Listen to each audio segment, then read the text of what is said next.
Beletrina v živo.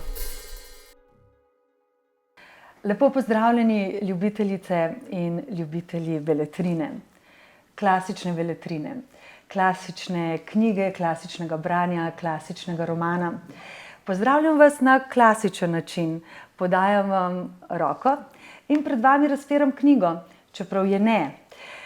Tokrat je zgodovinski roman ta knjiga iz obdobja punskih vonj.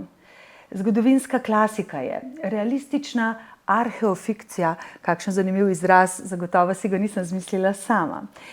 V tej knjigi so nenavadnost, orientalski zven, sanjavost. Gustave Flaubert, prav tak je rekel, gospa Bovary, to sem jaz, tako so nas učili v gimnaziji. In ta knjiga je Salammbô. V umetniško dovršenem prevodu Saše Jerele je ta roman. O njem se bom pogovarjala s profesorico doktorico Katarino Marinčič, kolegico s Filozofske fakultete Univerze v Ljubljani, tudi pisateljico, ki je k prevodu Salammbô prispevala spremno besedo. Katarina, dober dan, živjo. Dober dan. Pa začniva z imeni. Katarina, katero ime je bilo za Flauberta usodnejše, katero mu je več prineslo, več odneslo, Ema ali Salammbô? Jaz bi rekla, da ne eno, ne drugo. Jaz mislim, da Flaubert ni, lahko da se globoko motim, ampak mislim, da ni pisal teh svojih velikih romanov, ki imajo v naslovih, teh dveh, ki imata v naslovih ženski imeni zaradi teh dveh likov. Tudi to, kar so nas morda učili v gimnaziji, da naj bi se Flaubert identificiral s Emo, svojo junakinjo, ena taka narobe razumljena šala, v najboljšem primeru, če mene vprašaš. Mislim, da so bila za Flauberta enako ali pa še bolj pomembna imena Félicité, služkinja, junakinja novele, Preprosto srce, Frédéric, junak romana Vzgoja srca, Sveti Anton, zagotovo. Znotraj knjige, o kateri bi bilo pa največ danes prav, da se največ pogovarjava, pa zagotovo ima to Hamilkar vsaj toliko pomembni imeni kot Salammbô. Hamilkar, oče Salammbô in oče Hannibala. Oče Hannibala. Bojda ali zares? Mislim, da zares. Zdaj tako, ne? Zdaj, tukaj sem jaz popolnoma, bi rekla, popoln laik in sem se poučila o tem, kolikor se pač treba. Salammbô ni izpričan zgodovinski lik. Večina drugih likov, ki imajo v tej knjigi imena, pa so zgodovinski liki. Za hčere Hamilkarjeve se pač ve, da so obstajale, tako da ne pa konkretno. Ja. Zdaj si že sama namigala na nekaj, kar sem jaz hotela vprašati, koliko zgodovinske avtentičnosti je v tem Flaubertovem romanu. Prej sva rekli, oziroma sem rekla, da je to zgodovinski roman punske vojne, Kartagina. Ja. Zdaj, spet tukaj jaz iz druge ali tretje roke prodajam znanje, znanost, ki to ni. Zdaj tako, Flaubert je v svojem času in po svojih lastnih besedah, za katere ni razloga, da mu ne bi jih verjeli, preučil vse možne, vse mogoče vere o antični Kartagini, ki pa so seveda tako zelo skopi, da so njegovi prikazi nujno morali biti tudi neka domišljijska rekonstrukcija. Danes ali pa že v začetku 20. stoletja, o tem ravno prejšnji prevajalec Anton de Beljac piše, se je v teh časih vendarle že vedelo nekaj več, kot je lahko vedel Flaubert, ampak ne. Njemu je bilo pomembno absolutno ves čas oboje. Poiskati vere, jih izčrpati, izcuzati, bom grdo rekla, do največje možne mere, potem pa pustiti tudi prostor domišljiji. Saj to je verjetno eden od razlogov, da se je tudi lotil obdobja, o katerem se razmeroma malo ve. In njegova domišljija je bila nora, izjemna, bi jaz rekla, ko to bereš, ker usipajo nate vse te besede, vsi ti opisi. Jaz ne vem, če lahko rečem fantazijski, mogoče lahko, ampak zagotovo fantastični. Kako so bralci 19. stoletja in tudi kasneje doživljali ves ta luksus? A je to, kar danes recimo gledamo te oglase luksuznih dobrin, pa se... Deloma to ni po mojem mnenju zelo zgrešeno, kar si zdaj le rekla, ta primerjava luksus, ne. Ta knjiga je imela zelo nenavadno dvoplastno ali pa dvojno recepcijo. Bili so bralci, ki jih je navdušila s točno temle, z razkošjem, ki ni zmotilo, ampak privlačilo, kot nek orientalski parfum, Eksotika, ne, se je vila. ki tudi ni nemoralna, zato ker to je itak nekje daleč. Ne. Potem je bil pa seveda precejšen del bralcev, ki jih je pa taka knjiga izpod peresa mojstra realistične šole Flauberta globoko užalila, pretresla. Ne? In ko si rekla domišljija, kritik Sainte-Beuve, ki ga je ta knjiga tako globoko razočarala, da je Flaubertu napisal v 3 dolgih nadaljevanjih analizo, ki je pravzaprav porazna, ne? in zgrožena. No, je govoril o imagination sadique, sadistična domišljija, seveda, ne, česar vendarle ni čisto težko razumeti. Tukaj je ogromno enih zelo eksplicitnih opisov zelo hudega nasilja. Včasih bi kar zamižal, ne, ko bereš, to je res. Ne, mislim. Ker gre pa v bistvu za to, da se najemniška vojska, ki je v službi Kartagine, upre v sami Kartagini pred njenim obzidjem na tem področju, ker ji ni izplačana mezda. Oziroma plačila ne dobijo. Na ozadju tega konkretnega zgodovinskega dogodka, ki je tudi izpričan, kolikor se, ali pa zabeležen, se pa seveda odvija neka čisto izmišljena, splošno veljavna zgodba, ne? Ki je seveda ljubezenska. Ljubezenska, je tudi malce žgečkljiva, a je res? No, meni se zdela, ne? No, vidiš, na tole žgečkljiva, ne, bi se Flaubert zelo razjezil. Bi se razjezil.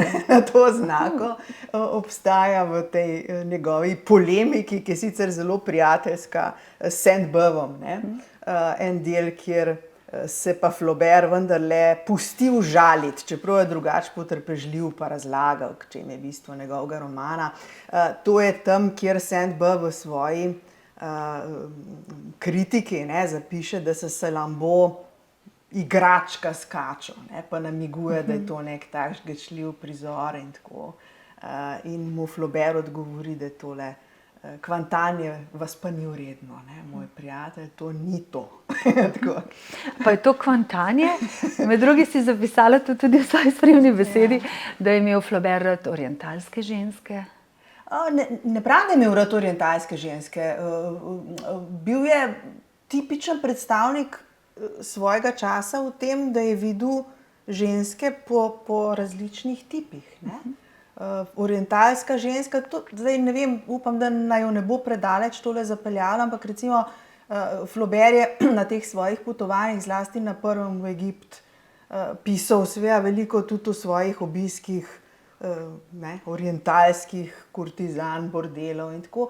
In je ta njegov odnos do orientalske ženske, to ne pravim zdaj jaz, ampak izrazito, mislim, to ni izraz, ki bi ga jaz uporabljala, ampak zanj je to neko bitje. Ne? In recimo v isti sapi, ko opisuje, kako so te ženske itak vse obrezane, neobčutljive, jo opiše kot neko pravzaprav stvar, ne? V isti sapi se spomni, Bog ve, če se me še kdaj spominja tista Tamala iz pariškega bordela, ki se mi nesel vijolice, ko sem se poslavljal iz Pariza. Ne? To so stvari, ki so vezane na neko dobo, pogledi na različne tipe žensk. Ne vem. Izjemno zanimivo, ne, je. No, ampak zdaj, če pustiva ženske nekoliko ob strani, pa se ozreva k moškim v tem romanu, prej so rekli sadistično, vsekakor je pa ogromno opisov nekih antičnih bojnih taktik, ki jih izvajajo seveda moški, čeprav se v zadnji fazi pridružijo tudi ženske v obrambi in otroci v obrambi Kartagine. Kako je Flaubert poznal, kako je vedel za vse te naprave, bojne stroje? Tako, da je preučeval tisto, kar mu je bilo na voljo v tistem času. Ne?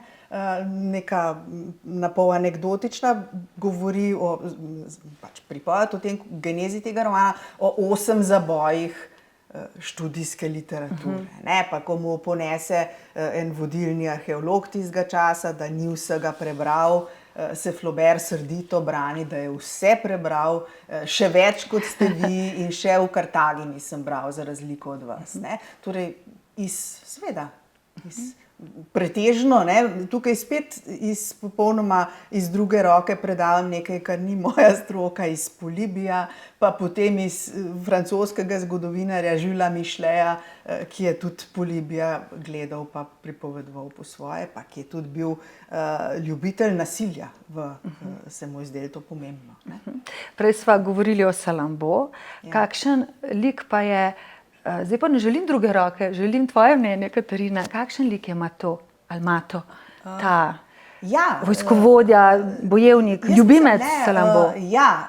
Tukaj je spet ena taka kratka polemika s Sainte-Beuvom, ki Sainte-Beuve nekje napiše ta smešni libijski lepotec. Ne? Pa Flaubert užaljeno odgovarja, ni ne smešen, ne lep. Jaz mislim, da je to človek, ki ga Flaubert opisuje kot neko osebo, ki je zelo preprosta, ampak je zato v njej človeško bistvo tem bolj vidno. Človeško bistvo, to je zdaj malo tako kot Mali princ, ampak še človeško bistvo, tisto, kar ostane od človeka, ko vlupaš ves ta zgodovinski dekor, je pa pravzaprav zmeraj nekaj zelo zapletenega. Tako je tudi tukaj, ne? Zakaj ta nora strast, kaj ta človek občuti pravzaprav ob tej figuri te skrivnostne ženske, v kateri pravzaprav ničesar ne ve, ne? Pa ga začara, zakaj se mu to zgodi. Katarina, si ti že bila v Kartagini? Ne. Si že kdaj jahala slone? Ne. Pa imava spet Hannibala v zgodbi. Ja, ne, tega tudi ne bi hotela, bi me bilo grozen strah, ker je previsok slon. Potem pa samo še ena taka zares, ne vem, zdi se mi taka misel, ki v teh turbulentnih časih, kot kakšni radi rečejo, bi nas lahko zanimala. Zapisal je Flaubert, misel, da počneš nekaj svetoskrunskega, še bolj podžge požrešnost. Tako je bilo pri najemnikih, pri barbarih. A lahko midve to posplošimo na vse ljudi, na vso človeštvo? Najbrž, ja, seveda.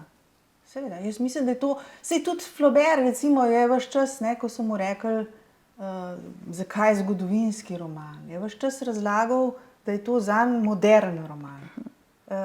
Morda tudi kdaj, da je realističen, ne, ampak modern, to je roman, ki je napisan danes. Ne? In ki govori o takrat in ki govori o danes. Najbrž, ja. Takrat niso tako eksplicitno, bi rekla, takih stvari povedali, ne? Ampak to je roman, ki velja kadarkoli. Zapisala si v svoji spremni besedi, Flaubert v svoji umetnosti išče lepoto. Kakšno lepoto, Katarina, lahko najdemo v romanu? Za Flauberta je bilo bistvenega pomena, da je njegova proza po njegovem čutu lepo zvenela. To je dobro znano, on je hodil svoje tekste brati v neko utovrtno, ne, na glas, da se ni nič rimalo, da ni bilo asonanc, da je bila prava melodija.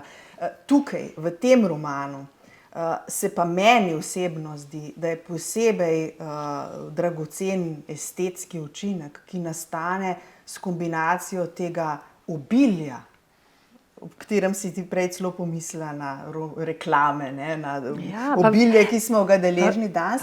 In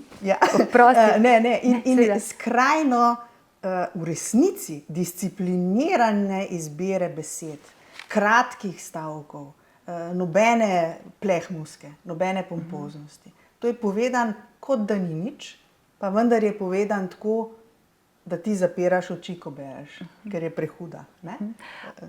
Ali pa na široko odpiraš, ker se ti vse skupaj zdi, da bi to danes lahko bilo Igra prestolov, recimo, če bi bilo upodobljeno. Vsi te domišljijski svetovi. Ja, Katarina, najlepša hvala. Čudovit pogovor je bil. Lahko samo še nekaj dodam? Seveda. Jaz mislim, da bi si ob tejle knjigi zaslužila posebno omembo prevajalka. To bi zelo rada na koncu rekla. Saša Erele, ki je tako ali tako vrhunska slovenska prevajalka iz francoščine, ena čisto najboljših vseh časov. Mislim, da je v tem romanu spet ustvarila eno veliko stvar. Veliko lepoto. Veliko lepoto. Če smo govorili o lepoti. Katarina, hvala lepa. Hvala, Blat. Hvala pa tudi vam. Vabim vas torej k branju Flaubertjevega romana Salammbô. Mislim, da vam bo z njim in njegovo lepoto lepo. Hvala lepa. Beletrina v živo.